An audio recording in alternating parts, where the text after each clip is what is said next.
Welcome back to the channel. Tonight we have 3 terrifying true horror stories that will keep you up at night. So turn off the lights, sit back and prepare to be scared.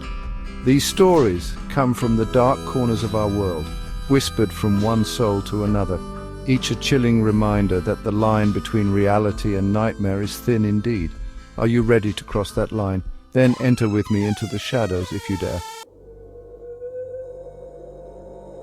The old farmhouse stood on a hill overlooking a valley, bathed in the golden hues of the setting sun. It was picturesque, peaceful, idyllic, you might say, but like all things, appearances can be deceiving.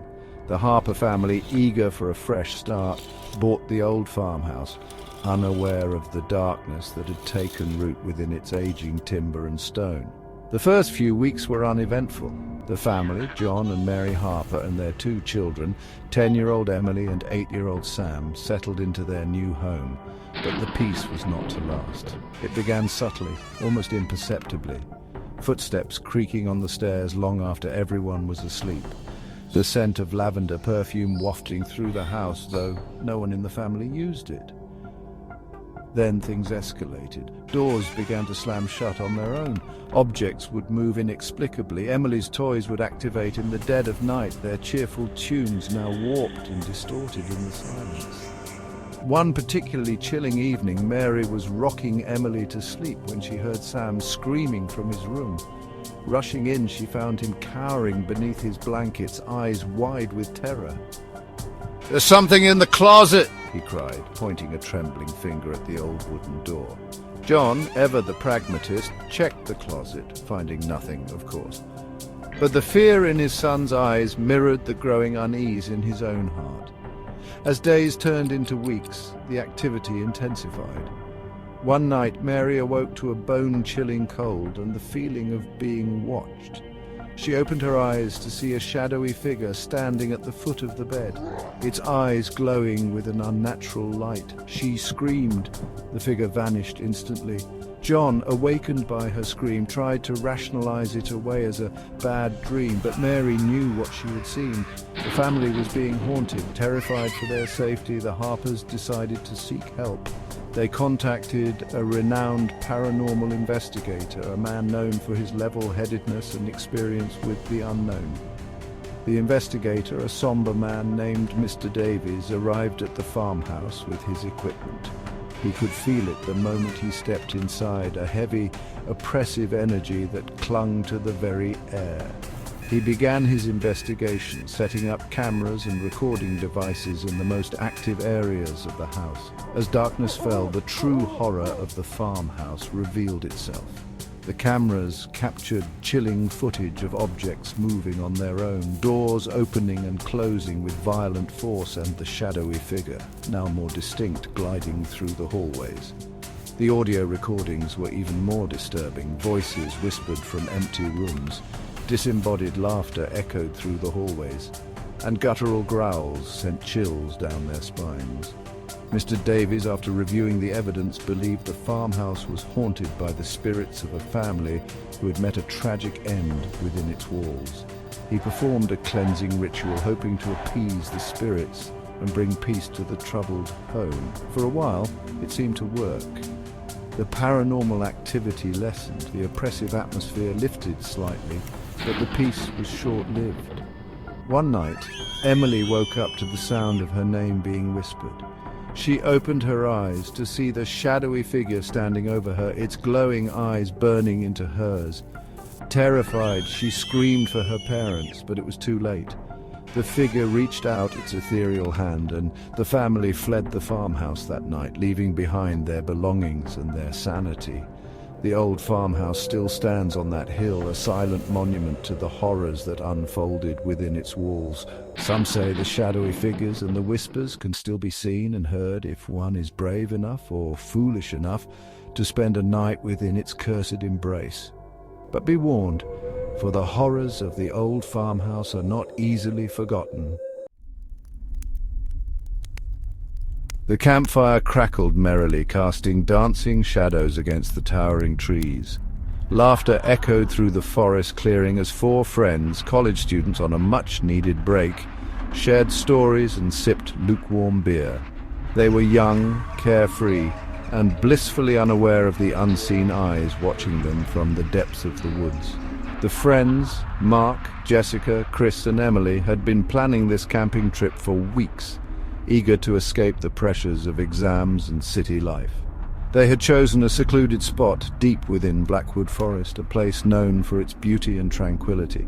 The first day had been idyllic, filled with hiking, swimming in a crystal-clear lake, and enjoying the peace and quiet of nature. But as the sun began to set, casting long, eerie shadows across the forest floor, an unsettling feeling crept into their little slice of paradise. It started with a strange feeling, a prickling at the back of their necks, like they were being watched. At first they dismissed it as their imaginations running wild, fueled by one too many ghost stories shared around the campfire. But as the night deepened, so did their unease. A rustling in the bushes, a twig snapping under an unseen foot, shadows flitting at the edge of their vision. They tried to rationalize it away, blaming the wind, a stray animal, anything but the truth that was slowly dawning on them. They were not alone. The following day their fears were confirmed. They discovered strange footprints near their campsite, unlike anything they had ever seen before. Large, too large for any animal they could identify, and with an unsettling humanoid shape. Their laughter died down, replaced by a tense silence that was broken only by the crackling fire and the frantic beating of their hearts. They packed up their gear, a sense of dread settling over them like a shroud. They decided to cut their trip short, to return to the familiar safety of civilization. But the woods had other plans. As they made their way through the dense undergrowth, they couldn't shake the feeling that they were being followed. They would stop every now and then, listening intently, but the only sounds were the rustling leaves and their own ragged breathing. Then they saw it. A fleeting glimpse of something moving through the trees, something tall, dark, and unnervingly swift. Panic surged through their veins, and they broke into a run, their backpacks bouncing against their backs, their lungs burning with exertion. They ran until they could run no more, collapsing by a towering oak tree, their chests heaving, their hearts pounding in their ears. They were lost and alone, hunted by something they couldn't explain. As darkness fell, they huddled together for warmth and comfort, their fear palpable in the cold night air. Every rustle of leaves, every snapping twig sent shivers down their spines. Then they heard it, a low growl, guttural and primal, coming from the darkness just beyond the reach of their firelight. They froze, their blood turning to ice in their veins. The growl was followed by the sound of heavy footsteps circling their campsite. They were trapped, prey caught in the unyielding grip of a predator. They huddled together, their eyes darting back and forth, searching the impenetrable darkness for any sign of their stalker. The long night dragged on, each minute an eternity. The fire slowly dwindled, casting flickering shadows that danced menacingly in the darkness. Just when they thought dawn would never come, the first rays of sunlight pierced through the dense canopy, casting a pale, ethereal glow over the forest floor. They had survived the night. With renewed hope they stumbled to their feet, their bodies stiff and sore from the long night's ordeal. They quickly packed up their gear, their movements fueled by adrenaline and terror. They followed the rising sun, their eyes constantly scanning the woods, their every sense on high alert. After what felt like an eternity, they stumbled out of the forest and onto a dirt road. Relief washed over them, followed by a wave of exhaustion. They had escaped the clutches of the stalker in the woods. They never went back to Blackwood Forest, the memory of that night forever seared into their minds. They still whisper the story, a chilling reminder that there are some places in this world where humans are not meant to tread. Some secrets are best left undisturbed, hidden within the shadows of the ancient trees.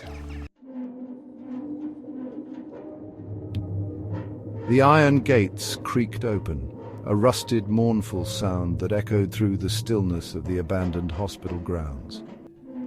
Daniel, a seasoned urban explorer with a penchant for the macabre, adjusted his headlamp and stepped inside, his camera bag slung over his shoulder. He had heard stories about this place, whispered tales of unexplained phenomena and restless spirits. Tonight he was here to see for himself. The hospital, once a beacon of hope and healing, now stood as a decaying monument to time and neglect. Weeds sprouted from cracks in the asphalt, their tendrils reaching up towards the crumbling facade.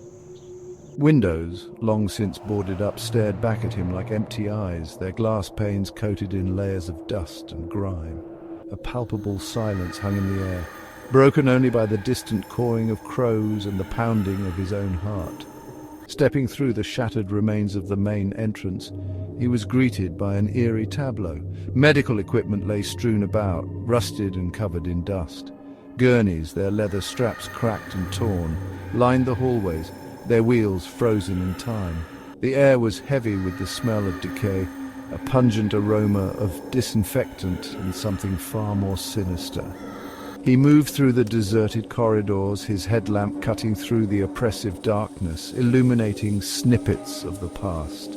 Patient charts lay open on desks, their pages yellowed and brittle. Children's drawings, bright and cheerful, adorned the walls of what was once the pediatric ward, a stark contrast to the chilling atmosphere that now permeated the place. As he ventured deeper into the labyrinthine building, he began to notice things that sent shivers down his spine. A wheelchair, seemingly moved on its own, positioned precisely in the center of a hallway, a medical chart lying open on a gurney, its pages turning as if flipped by an unseen hand. The temperature dropped noticeably, the air growing heavy and cold. He paused, listening intently, his senses on high alert. A faint humming sound reached his ears, growing louder with each passing moment. It seemed to be coming from the operating theater at the end of the hallway. With a mix of trepidation and morbid curiosity, he slowly made his way towards the source of the sound. The operating theater was in a state of disarray. Surgical instruments lay scattered across the floor, their once gleaming surfaces now dull and rusted. The overhead lamp, dangling precariously from its wires, cast long, eerie shadows across the room. And there, in the center of the room, stood a figure.